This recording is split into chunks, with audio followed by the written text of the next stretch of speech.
તો hello guys, back to my new blog. અને આજનો બ્લોગ છે અમારું મોબાઈલ બગડી ગયો છે તો અમે જઈએ છીએ ગામમાં લેવા. તો ગાઈસ આપણે આવી જશે ગામમાં ટીકડમાં અને હવે આપણે કન્ટિન્યુ તમને આગળનો બ્લોગ બતાવશું. વરસાદનો મોસમ છે તો જો બજારમાં કેવું લાગે છે.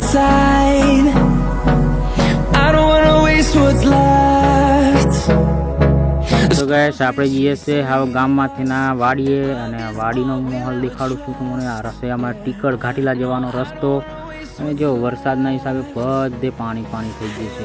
કેનાલમાં પણ પાણી આવી ગયું છે અને બધે પાણી આવી ગયું છે. કન્ટિન્યુ આપણો ઘણા દિવસથીનો બ્લોક નથી આવતો કેમ કે અમારો મોબાઈલ બગડી ગયો હતો એટલે અમે સારો કરાવીને હવે અત્યારે કન્ટિન્યુ આપણે બ્લોક બનાવતા રહીશું મિત્રો.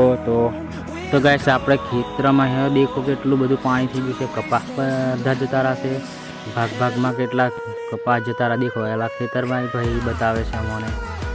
તો આ છે આપણી વાડીનો રસ્તો અને દેખો કેટલું બધું લીલું છે અને કેટલું કીચડ છે, પાણી ભરેલું છે બધું.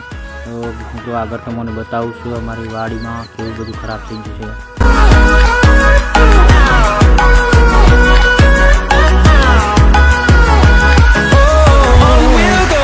તો ગાઈસ આપણે આવી ગયા છે વાડીએ અને આજનો બ્લોગ અહીંયા સુધી પૂરો કરીએ છીએ. તો ગમે તો લાઈક કરવાનું ભૂલતા નહીં અને આ તમે નવા હોય તો આપણી ચેનલને સબસ્ક્રાઈબ કરવાનું ભૂલતા નહીં મિત્રો.